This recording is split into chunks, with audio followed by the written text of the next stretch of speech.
जय जिनेंद्र। आत्मा चैनल देख रहे सभी दर्शकों का मैं नलिनी हार्दिक स्वागत करती हूं। आइए बढ़ते हैं आज के धार्मिक और सामाजिक समाचारों की ओर। प्रधानमंत्री नरेंद्र मोदी ने शनिवार को कहा कि मणिपुर हिंसा पर हम संसद में शुरू से चर्चा करने के पक्ष में थे। विपक्ष के लोग सिर्फ राजनीति करना चाहते थे। वे अविश्वास प्रस्ताव लाए, फिर वोटिंग से भाग गए। विपक्ष ने मणिपुर के साथ धोखा किया।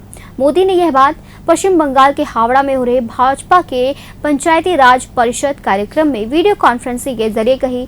पीएम ने बंगाल और मणिपुर हिंसा पर विपक्ष के रवैये और अपने 9 साल के कार्यकाल पर भी बात की। पीएम ने कहा, मानसून सत्र की शुरुआत से पहले होम मिनिस्टर अमित शाह ने सभी पार्टियों से कहा था कि वे मणिपुर मुद्दे पर चर्चा करना चाहते हैं, लेकिन विपक्ष ने मुद्दे पर चर्चा नहीं होने दी क्योंकि वे जानते थे कि मणिपुर का सच सबसे ज्यादा उन्हें ही चुभेगा। विपक्ष लोगों के बारे में नहीं सोचता, उसे सिर्फ अपनी राजनीति से मतलब है। प्रधानमंत्री ने कहा, हमने संसद में विपक्ष के अविश्वास प्रस्ताव को हराया और पूरे देश में नकारात्मकता फैलाने वालों को हराया और उन्हें करारा जवाब दिया। विपक्ष के सदस्य संसद के बीच में ही छोड़कर चले गए। सच तो यह है कि वे अविश्वास प्रस्ताव पर वोटिंग से डर गए थे, क्योंकि वोटिंग होती तो घमंडिया गठबंधन की पोल खुल जाती। उन्होंने इस मौके पर संबोधित करते हुए और क्या कुछ कहा, आइए सुनते हैं। नमस्कार। आज की इस बैठक से पूर्व कुछ दिन पहले हरियाणा में स्थानीय स्वराज के प्रतिनिधियों से बातचीत करने का मुझे अवसर मिला था। आज आप सभी प्रतिनिधि पश्चिम बंगाल में जुटे हैं और जैसा अभी हमारे राष्ट्रीय अध्यक्ष जी बता रहे थे कि मोदी जी को जब भी कहें कितनी ही व्यस्तता हो, लेकिन वो पार्टी के लिए, कार्यक्रम के लिए समय निकालते हैं। हकीकत तो ये है कि जब मैं पार्टी के कार्यक्रम में आता हूं, पार्टी के कार्यकर्ताओं से मिलता हूं, तो हमेशा मुझे एक नई प्रेरणा मिलती है, नया उत्साह मिलता है, क्योंकि लाखों कार्यकर्ता दिन रात कोई पद की अपेक्षा के बिना मां भारती का जय जयकार करने के लिए पूरी शक्ति से जुटे हैं।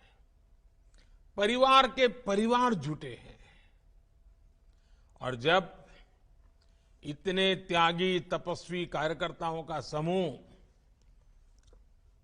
उनके दर्शन से ही एक नई प्रेरणा और ऊर्जा मिल जाती है। मेरी तो कोशिश भी रहती है कि जहां हो सके फिजिकली भी आपके बीच रहूं, लेकिन अब कार्यक्रमों की विविधता और बंधन इतने समय की सीमाएं बन गई हैं, तो कुछ कार्यक्रम मुझे वीसी से करने पड़ते हैं। लेकिन इसमें भी इतना तो लाभ है, मुझे आपके दर्शन करने का तो मौका मिल ही जाता है। साथियों, मेरा हमेशा से मानना है कि पूर्वी भारत में देश के विकास का एक मजबूत स्तंभ, देश के विकास का एक मजबूत इंजन, उसका पूरा पूरा सामर्थ्य हमारे पूर्वी भारत के क्षेत्र में है। वहां प्राकृतिक संसाधन भी भरमार है और वहां ऊर्जावान, तेजस्वी, ओजस्वी हमारे नागरिकों का भी एक बहुत बड़ा सामर्थ्य है। इसलिए पूर्वी भारत के आप सभी प्रतिनिधियों से मिलना, बात करना अपने आप में बहुत अहम हो जाता है। साथियों, हम आज ऐसे समय में मिल रहे हैं जब देश में विश्वास और आत्मविश्वास का एक उत्तम से उत्तम माहौल है। आप सबको पता है, अभी 2 दिन पहले ही देश की संसद से 140 करोड़ देशवासियों के आशीर्वाद से नया विश्वास, नई प्रेरणा, नई ऊर्जा, देश पूरा संसद के साथ जुड़ा हुआ था। आत्मा ब्यूरो की रिपोर्ट। श्री आत्मवल्लभ समुदाय के वर्तमान गच्छाधिपति शांतिदूत परम पूज्य जैनाचार्य श्रीमद विजय नित्यानंद सुरेश्वर जी महाराज साहेब श्री मणि लक्ष्मी धाम दोराहा में चातुर्मास हेतु विराजमान हैं। आज महाराज साहेब ने प्रवचनों में क्या कुछ फरमाया, आइए सुनते हैं महाराज साहेब के मुखारबिंद से। जो जीव इस जगत में बार बार जन्म और मरण के चक्कर से मुक्त होना चाहते हैं, उनके लिए महोपाध्याय विनय विजय जी महाराज बड़ा सरल और सीधा रास्ता बता रहे हैं। ये फॉर्मूला उनके लिए है जो संसार से मुक्त होना चाहते हैं, जो अभी घूमना ही चाहते हैं, रखड़ना ही चाहते हैं। उनके लिए यह ग्रंथ उपकारी नहीं हो सकता। महोपाध्याय जी की तो भावना है कि आप जिस संसार को सुखमय मान करके जी रहे हो, जिन जिन वस्तुओं के साथ में आपने अपने मोह को पैदा कर रखा है, यदि आपकी ज्ञान दृष्टि खुल जाए, तत्व दृष्टि मिल जाए, तो आपकी यह मोह मूर्छा टूट जाएगी, आपका नशा दूर हो जाएगा और सत्य तथ्य आपको दिखाई देने लगेंगे। हमारी जानकारी में सब कुछ है, संसार असार है जानते हैं, संबंध सारे बिखर जाने वाले हैं जानते हैं, कोई भी अपना नहीं है जानते हैं, सारा जगत स्वार्थ से बड़ा है जानते हैं, सभी को एक दिन इस दुनिया से चले जाना है यह भी जानते हैं, यह शरीर कायम नहीं रहने वाला यह भी जानते हैं। जानने में सब कुछ है, लेकिन उसको मानने में, जानने में तो सब जानते हैं, फर्क इतना है कि आप नीचे बैठ के सुन रहे हैं, मैं यहां सुना रहा हूं। अगर आप यहां आ जाए तो मेरे से अच्छा सुना सकते। क्या नहीं जानते, सब कुछ तो पता है, लेकिन परमात्मा ने कहा कि जानना ही पर्याप्त नहीं है। जब तक उस जानने के अनुसार हम उसको अपने ज्ञान का हिस्सा नहीं बना लेते, जीवन का हिस्सा नहीं बना लेते, तब तक हमारा उद्धार नहीं हो सकता। जानकारियों से क्या होगा? यदि उन जानकारियों का सही समय पर सदुपयोग नहीं किया तो अकेली जानकारियां किस काम की? ऐसे तो जानकारियां किताबों में भरी पड़ी हैं, ग्रंथों में भरी पड़ी हैं, ज्ञान का भंडार भरा पड़ा है, लाइब्रेरियां भरी पड़ी हैं, अलमारियां भरी पड़ी हैं, अरे कंप्यूटर भरे पड़े हैं, इतनी जानकारियां हैं। और अब तो जानकारियों में सिरमौर हम सबका आज का वर्तमान युग का बाप कोई है तो गूगल देवता। सब कुछ पूछ लो उससे। माताओं बहनों को कितना इजी हो गया, कोई भी रेसिपी पूछनी है गूगल को पूछ लो, भैया बनाते जाओ खाते जाओ, हर चीज बता देगा वो। जानकारियां हैं, लेकिन क्या ये अलमारियां, ये किताबें, ये ग्रंथ, ये कंप्यूटर, ये गूगल, क्या इन जानकारियों से अपना खुद का कल्याण साध सकते हैं?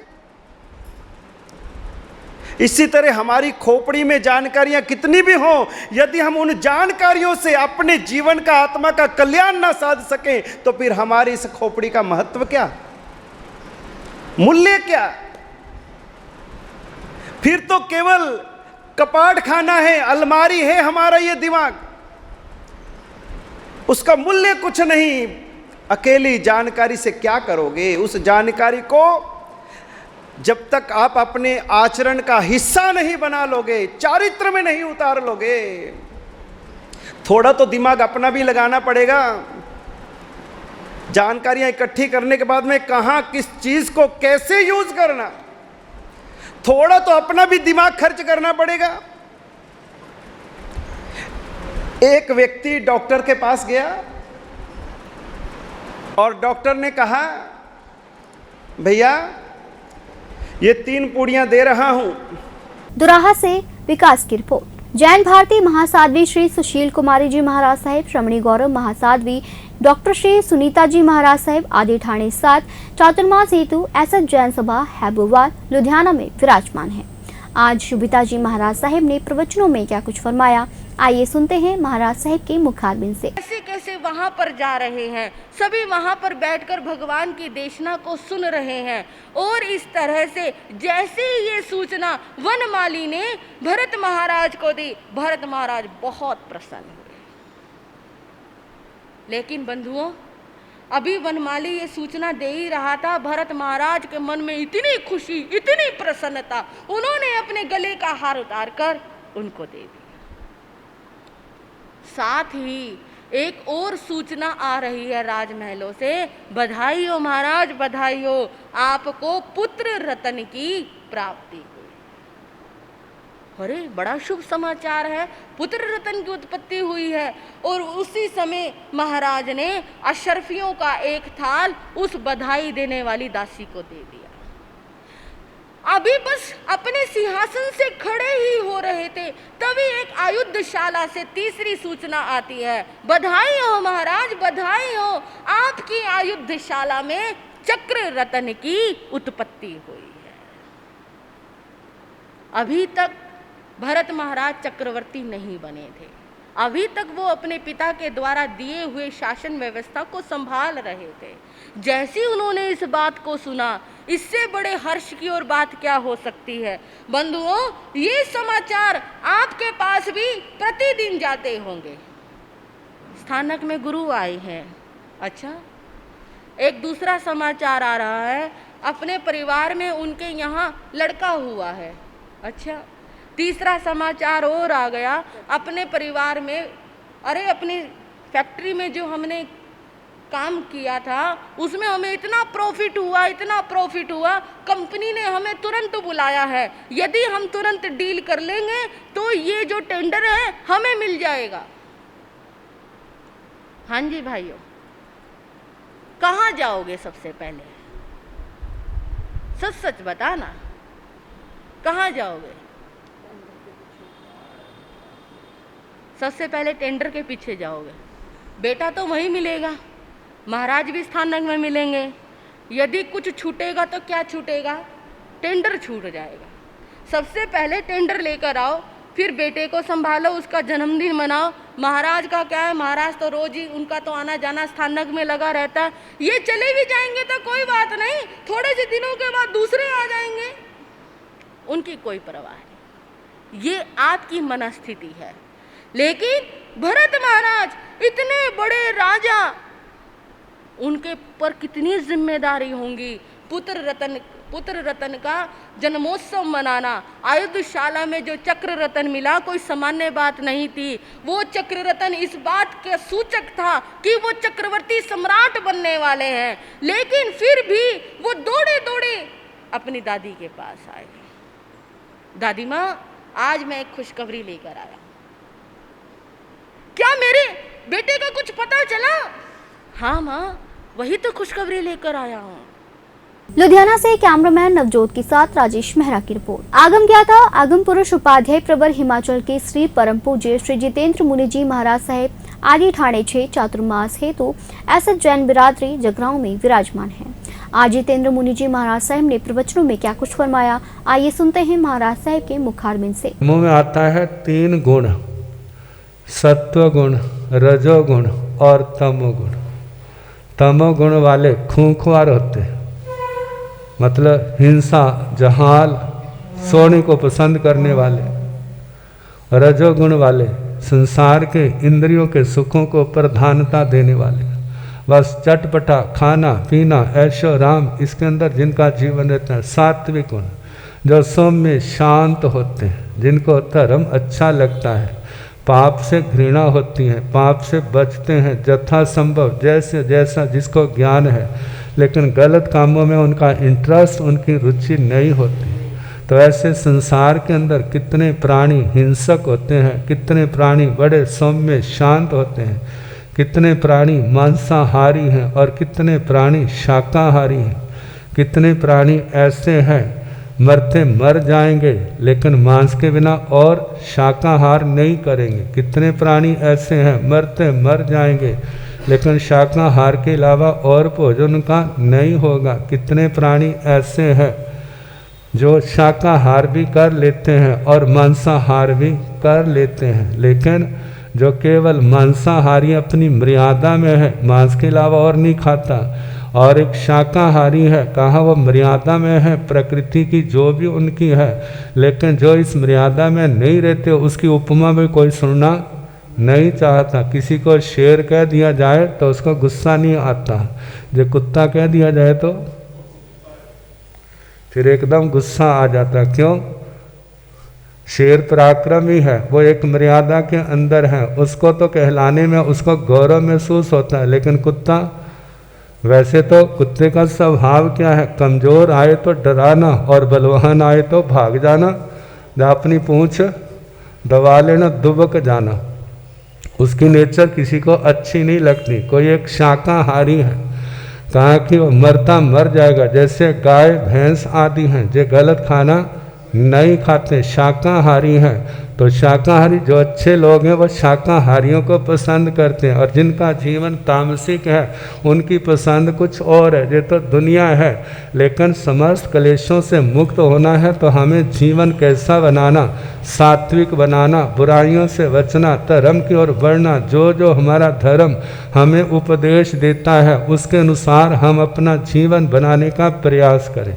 तो 2 प्रकार के त्रियंचों का वर्णन हुआ, एक जलचर और दूसरे स्थलचर, और तीसरे हैं उर्वरखेचर। खेचर क्या है? जो आकाश में उड़ने वाले। ये भी 4 प्रकार के हैं, जिनमें चरम पक्षी, रोम पक्षी और समुद्रक पक्षी, विदत पक्षी, पंछी कह देते हैं हमारे पंजाबी में, पंखी कह दे, पंख से पंखी, जिसको पंख है पंखी कहते हैं, तो परों के कारण से उनको पंछी कह देते हैं। तो कहा जाता है चरम पक्षी कौन है? जिनके पंख चमड़े वाले हैं, जैसे चमगादड़ है, भारंड है, भारंड पक्षी है। चमगादड़ तो आम देखने को मिल जाता है, लेकिन भारंड पक्षी, इसकी उपमा शास्त्रों के अंदर आती है। प्राचीन धर्म कथाओं के अंदर ऐसे पक्षियों के नाम सुनने को आते हैं। जैसे आजकल कह देते हैं ना, कितने प्राणी नहीं है काल के गर्भ में समा गए, जैसे डायनासोर का नाम आता है, वर्तमान में देखने में नहीं आता। ऐसे भारंड पक्षियों का भी सुनने में आता है, लेकिन देखने में नहीं आता। कहते 2 जीव होते हैं, 2 उनके मुख होते हैं, पेट उनका एक होता है, टांगे उनकी 3 होती हैं। कहा जाता है दोनों मुखों से खाने लग जाए तो उनकी मौत निश्चित है। तो एक मुख से खाता है, एक मुख से चारों ओर देखता है। तो कहा जाता है अपने जीवन की रक्षा के लिए उसको हर समय सावधान रहना पड़ता है, कहीं दोनों मुख से खाने ना लग जाए। तो कहा जहाँ पर साधु साध्वी के लिए भगवान ने उपमा दी, जैसे वो अपने जीवन की सुरक्षा के लिए हर समय सावधान रहता है, इसी प्रकार आपने भी अपने धर्म की, अपने संयम की रक्षा के लिए हर समय सावधान रहना है। सावधान रहोगे तो इस संसार सागर को पार कर जाओगे, और यदि प्रमाद आया तो क्या होगा? जैसे उस भारंड पक्षी की मृत्यु हो जाती है, ऐसे आपके संयमी जीवन का भी घात होगा। और उसके बाद क्या होगा, संसार की यात्रा होगी, संसार से निकलना बड़ा मुश्किल है। जगरांव से जसविंदर की रिपोर्ट। लुधियाना में आधुनिक तकनीकों से लैस डेंटल क्लिनिक खोला गया, जिसमें दिल्ली के स्पेशल डॉक्टर अब आपकी मुस्कान का ध्यान रखेंगे। इसका उद्घाटन IAS अधिकारी आदित्य डचलवाल ने रिबन काट कर किया। इस मौके पर डॉक्टर रजत ने बताया कि उन्होंने इस क्लिनिक का नाम डेंट आर्ट्स रखा है, जिसमें आधुनिक मशीनों के माध्यम से मरीजों का बेहतर इलाज किया जाएगा और बच्चों के कंफर्ट लेवल को देखते हुए स्पेशल ट्रीटमेंट दी जाएगी। उन्होंने और अधिक जानकारी देते हुए और क्या कुछ कहा, आइए सुनते हैं। क्या सब तो पहला लुधियाना सब मेरे वालों बहुत बहुत प्यार। और मैं doctor Rajat Koda, I am a consultant with max hospitals in Delhi. तो मैं मैक्स शालीमार बाग और मैक्स साकेत ही अपनी सारी सर्विसेज मैं उधर करना। ਤਾਂ ਬੇਸਿਕਲੀ ਆਮ ਮੈਗਜ਼ਲੋਫੇਸ਼ੀਅਲ ਸਰਜਨ, ਜਿਹੜੇ ਤੁਸੀਂ ਕਹੋ ਕਿ ਹੈਡ ਐਂਡ ਨੈਕ ਸਰਜਨ ਹੁੰਦੇ ਨੇ। ਹੈਡ ਐਂਡ ਨੈਕ ਕੈਂਸਰ ਵੀ ਆਪਰੇਟ ਕਰਦਾ ਮੈਂ। ਡੈਂਟਲ ਵਿੱਚ ਮੈਂ ਸਾਰੀ ਜਿਹੜੀ ਅਕਲ ਦਾੜ ਵਗੈਰਾ ਵਿਜ਼ਡਮ ਟੂਥ ਰਿਮੂਵਲ ਹੁੰਦਾ ਉਹ ਹੁੰਦਾ। ਬਾਕੀ ਮੂੰਹ ਦੀ ਜਿਹੜੀ ਵੀ ਸਰਜਰੀਆਂ ਵਗੈਰਾ ਹੁੰਦੀ ਹੈ, ਸਿਸਟ ਵਗੈਰਾ ਰਸੋਲੀ ਪੈ ਜਾਂਦੀ ਹੈ, ਕਦੇ ਦੰਦਾਂ ਵਿੱਚ ਕੁਝ ਇਨਫੈਕਸ਼ਨ ਵਗੈਰਾ ਟਿਊਮਰ ਜਾਂ ਬਣ ਜਾਂਦਾ ਜੇ ਅਗਰ ਐਕਸਰੇ ਤੇ ਪਤਾ ਚੱਲਦਾ ਸਭ ਕੁਝ। ਨਾਲ ਡੈਂਟਲ ਇੰਪਲਾਂਟਸ ਸਾਰੇ ਉੱਤੇ ਥੱਲੇ ਜਿਹੜੇ ਪੂਰੇ ਜਬੜੇ ਵਗੈਰਾ ਓਲਡ ਏਜ ਜਾਂ ਕੁਝ ਪਾਇਰੀਆ ਦੀ ਬਿਮਾਰੀ ਅਗਰ ਹੁੰਦੀ ਹੈ, ਦੰਦਾਂ ਦੀ ਕੋਈ ਬਿਮਾਰੀ ਆਉਂਦੀ ਹੈ, ਦੰਦ ਕੱਢਣੇ ਪੈਣੇ ਤੇ ਬਾਅਦ ਵਿੱਚ ਤੁਸੀਂ ਨਵੇਂ ਦੰਦ ਵੀ ਲਾ ਸਕਦੇ ਹੋ, ਉਹ ਤਾਂ ਕਿ ਥੋੜਾ ਜਿਹਾ ਮਤਲਬ ਪੂਰਾ ਖਾਣ ਪੀਣ ਦਾ ਉਹਨਾਂ ਨੂੰ ਖਾਣ ਪੀਣ ਜੋਗੇ ਹੋ ਜਾਏ। ਕੀ ਕਹਿਣਾ ਚਾਹੁੰਦੇ ਹੋ? थैंक यू, बट मेरी पंजाबी बहुत कमज़ोर है। I am not from a Punjabi background, but I am married to a Punjabi man. So हमारा क्लिनिक अभी मॉडल टाउन में खुला हुआ है। सो ये more branches in like Gurgaon also, Noida also, in Assam also, because Assam is my home town. So basically हमारा यही मकसद था कि हम जहाँ पे मैं पंजाब बहुत बार विजिट करा तो मेरे को बहुत अच्छा लगा जगह। तो मैं चाहती थी कि यहाँ पे भी हम लोगों को हम थोड़ा सा अच्छी ट्रीटमेंट दे सके। सो हमारे पास बहुत अच्छी टीम है। डॉक्टर रजत है, he senior consultant Max Saket also, as I told कि मैक्स साकेत में 40s में है। तो जो भी इम्प्लांट के लिए हम लोग दिल्ली से विजिट करते रहेंगे सर। लाइक हम लोग अभी हमारा बाकी टीम में यहाँ पे खुद हूँ, लेकिन डॉक्टर रजत जो है वो अपॉइंटमेंट बेसिस पे आएंगे, क्योंकि उनकी सर्जरी वगैरह सब OT वहीं पे दिल्ली में होती है। तो हमारे पास पीडोडोंटिक्स भी हैं, जो बच्चों के डॉक्टर होते हैं। सबसे ज़रूरी, क्योंकि आजकल डेंटिस्टों को पता नहीं होता कि जनरल डेंटिस्ट, पीडोडोंटिक्स, प्रोस्थोडोंटिक्स, इम्प्लांटोलॉजिस्ट सब अलग अलग ब्रांच है। सो हमारे पास सबसे अच्छी बात है कि हमारे पास पीडोडोंटिक्स है। Doctor Poonam please. सो हमारे जो भी बच्चे हैं आजकल चॉकलेट्स बहुत खाते हैं, बच्चों में बहुत सारे प्रॉब्लम होते हैं। दांतों में कीड़ा लग जाना, ये छोटी सी प्रॉब्लम। दांतों में कीड़ा लगना, और जो दूध के दांत है, मिल्क टीथ, वो हमको एक एज तक बचाने होते हैं, क्योंकि permanent teeth, mix dentition period, बहुत सारे एज बाई दांत गिरते हैं। तो तब तक हमें बच्चों के दांत बचाने होते हैं। तो उस बचाने के लिए अब डॉक्टर पूरम आपको एडवाइस करेंगे। और हमारे पास इन हाउस हैं डॉक्टर साहब, तो कभी भी बच्चों के लिए कोई भी प्रॉब्लम हो आपको वॉरी करने की जरूरत ही नहीं, हमारे पास आइए, then doctor Poonam will guide you.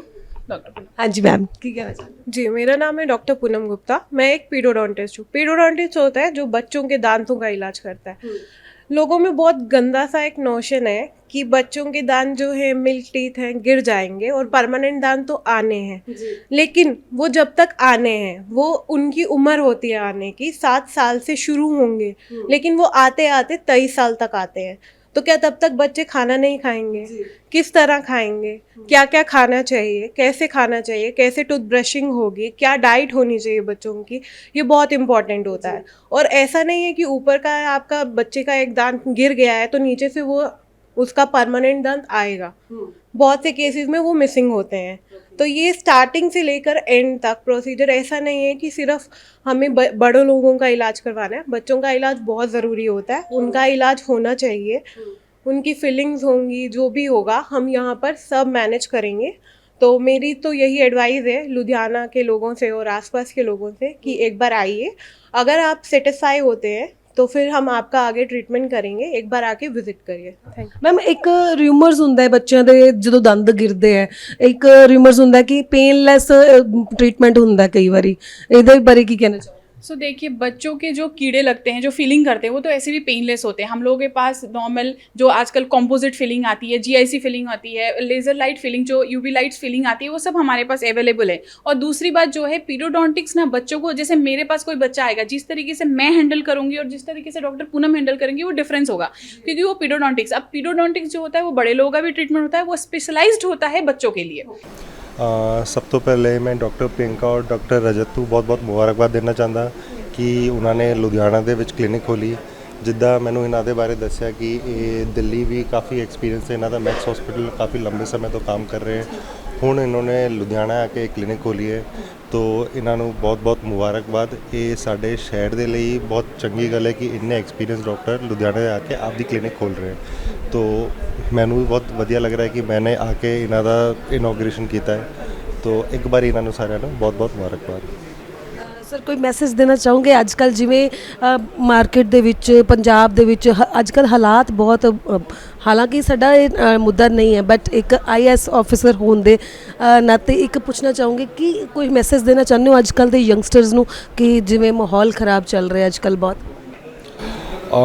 Youngsters ਨੂੰ ਜਿਹੜਾ ਮੇਰਾ ਮੈਸੇਜ ਹੈ ਕਿ ਇਹ ਹਾਰਡ ਵਰਕ ਬੜਾ ਜ਼ਰੂਰੀ ਹੈ। ਇਹ ਆਪਣੇ ਯੰਗਸਟਰਸ ਕੀ ਕਰਦੇ ਸ਼ਾਰਟਕਟ ਲੱਭਦੇ ਕਿ ਕੋਈ ਈਜ਼ੀ ਵੇ ਤਰੀਕੇ से कोई काम कर ले। तो ਜਿਹੜਾ ਸਕਸੈਸ ਦਾ ਰਸਤਾ ਹੈ ਉਹਦਾ ਕੋਈ ਸ਼ਾਰਟਕਟ ਨਹੀਂ ਹੈ। ਜਿੰਨੀ ਤੁਸੀਂ ਮਿਹਨਤ ਕਰੋਗੇ ਉਨਾ ਹੀ ਤੁਹਾਨੂੰ ਉਹਦਾ ਫਲ ਮਿਲਣਾ ਹੈ। तो सारे यंगस्टर्स ਨੂੰ ਮੇਰਾ ਇਹ ਮੈਸੇਜ ਹੈ ਸਾਰੇ ਮਿਹਨਤ करते रहो, पेशेंस रखो क्योंकि कोई चीज़ जल्दी नहीं मिलती। ਜਦੋਂ ਤੁਸੀਂ पेशेंस रख दो इवेंचुअली ਤੁਹਾਨੂੰ ਸਾਰੀ ਚੀਜ਼ ਮਿਲਦੀ ਹੈ ਵਿਦ ਆਲ ਦਾ। क्या सर पेशेंस लेवल ਜਿਹੜਾ ਅੱਜ ਕੱਲ੍ਹ ਹੈ ਬਿਲकुल ਦੇਖਣ ਨੂੰ ਮਿਲਦਾ ਹੀ नहीं। हाँ सही गल है, मतलब पेशेंस नहीं है। लोग बड़े इम्पेशेंट हो रखे हैं। तुसी जाओ, लोग ट्रैफिक रेड लाइट पे खड़े होकर जिद्दा ही होता है हॉर्न मारने लगते हैं, कोई लाइन में खड़ने को तैयार नहीं है, सब नू फटाफट चाहिए। तो पेशेंस बड़ा ज़रूरी है और ख़ासकर साढ़े यंगस्टर्स को बड़ा ज़रूरी है पेशेंस रखें और हार्ड वर्क करें। लुधियाना से कैमरामैन नवजोत के साथ जसप्रीत कौर की रिपोर्ट। भारत का सबसे पसंदीदा सौंदर्य और लाइफस्टाइल ब्रांड नायका ने अमृतसर के नेक्सस मॉल में अपने बेहतर सफल ब्यूटी बार को शुरू किया है। 100 से अधिक सौंदर्य प्रेमियों को प्रसिद्ध मेकअप आर्टिस्ट महक क्वात्रा के साथ एक मास्टर क्लास के माध्यम से लाभान्वित किया गया, जहां उन्होंने मेबेलिन, नायका कॉस्मेटिक्स के ब्यूटी प्रोडक्ट NYX जैसे बड़े ब्रांडों का उपयोग करके अल्ट्रा ग्लैमरस लुक के लिए टिप्स दिए और ट्रिक्स सिखाई। So my name is Mahek Quadra. I am from Ludhiana. I'm passed out a student from London School of Makeup. मैंने वहाँ से सीखा है and I'm into this line from past 9 years now. और आज मैं यहाँ पे हूँ नायका की मास्टर क्लास होस्ट करने आई हूँ and thanks to Nykaa for giving me this opportunity to conduct a free makeup master class. And this efforts have been only done by Nykaa. Nykaa Beauty Bar is the masterclass name, and we are in today Mall of Amritsar Nexus. And I totally love the response of all the audience over here, those who have actually appreciated my work. They have pushed Nykaa कि महक ma'am को ही बुलाओ, and from Ludhiana I am here this morning. तो मेरा बहुत अच्छा experience रहा है and the look I have taught today is about the glam makeup wedding look which is the upcoming trend of the bridal season and I totally love teaching them to my students. You can see their happy faces in the end. They were clapping so loud. So I'm so happy with their response. बहुत अच्छा लगा मुझे अमृतसर आके. And about Nykaa, they have given me this opportunity, means a lot. And they have like branches I think up to every nook and corner of India. So they are in Ludhiana in the MBD Mall, the Radisson, near to Radisson. So they are in Amritsar now. So they are in Amritsar, Jalandhar. They have Chandigarh. There is a huge store. So you'll get Nykaa in every part of Punjab. Not just Punjab, Delhi, North India, South India. Nykaa तो have taken over the India everywhere. So Nykaa rocks. Amritsar से सुनील खोसला की report. आज के समाचार बस यहीं तक। कल फिर हाजिर होंगे कुछ नए धार्मिक और सामाजिक समाचारों के साथ। तब तक आप बने रहिए आत्मा चैनल के साथ। धन्यवाद।